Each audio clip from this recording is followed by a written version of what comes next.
Alam mo, isa sa mga prominent na even Secretary Sal Panelo, si Sal was very vocal about this, is, well, at least you're a man, you're talaga truly a man of principle. Dahil isa ka dun sa isa ka sa hindi pumirma, supposed to be dun sa complaint or impeachment, if you like to, against VP Sara, no? Ang daming, nagulat din ng mga doon, no? When everyone else wants to, alam mo na, get in the good graces of the powers that be na sinasabi nila. Ikaw hindi. You chose to be independent-minded and just followed what's in your heart. What triggered you? Anong pinaka-driving force mo dyan to not to sign? Boss, alam mo, malaking factor yung kung paano ako pinalaki ng parents ko eh. Yung prinsipyo ba? Kasi anak mahirap ako, lumaki ako sa bahay kubo. Pumasok ako sa military, sa PNP, naging congressman. Ako talaga, may prinsipyo ako talaga, boss eh. At hindi ko, ang ko talaga, Panginoon lang at taong bayan ang pwedeng gumamit sa akin. At nasubaybayan ko, boss, yung proseso nito, yung investigation. At kung matatandaan mo, nagsimula yan sa sinasabing yung sa pondo, sa confidential funds. Now, ipagpalagay natin, may mali doon sa paggamit ng pondo. Okay?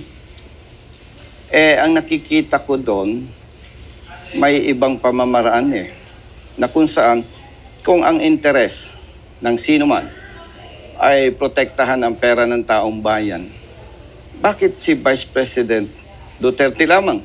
Ay meron dyan ang pondo, bilyon-bilyon Gusto ba nilang sabihin na ina-assume nila na itong bilyong-bilyong pondo ng taong bayan ay nagagamit ng iba ng maayos? Ako, hindi naman ako manghuhula, boss. Hindi ako maniniwala. So, my point is, dapat, especially kapag elected official ka, ang titingnan mo yung interes ng taong bayan, hindi yung interes kung saan ka makikinabang. For me, hindi tama away politika ito. So, everything is politics lang. Dapat, ang tingnan, interes ng taong bayan. Kung talagang, sabihin natin may mali, by the way, boss, lilinhawi ko sa ating mga kababayan. Nung pulis pa ako, hindi naman ako nakinabang o naging malapit sa Duterte family. Wala. No? Nililinaw ko yan. So, going back, ang tinitingnan ko kung tama yon, kahit 10 pages, pepermahan ko Pero alam ko, mali Bakit? Hindi interes ng taong bayan ang tinitingnan dun Kaya hindi ako pumirma. Hindi ako namumulitika. Definitely. Alam ko lang na gusto ko, boss, pag may pinirmahan ako, kaya kong panindigan, kaya kong tayon. Ba't ka pumirma? Ayaw ko hindi ko kaya sagutin Kasi, hindi naman ako makakarating sa Kongreso kung hindi tayo inupo ng taong bayan. Dapat ang loyalty mo sa taong bayan, hindi doon sa ilan lamang. And before na nag-decide ako, ini-expect ko na. Puputulan ako ng pondo. Which, nangyari naman. Nangyari naman. So, meaning after nung talagang yung supposed to be allotment mo as congressman, hindi na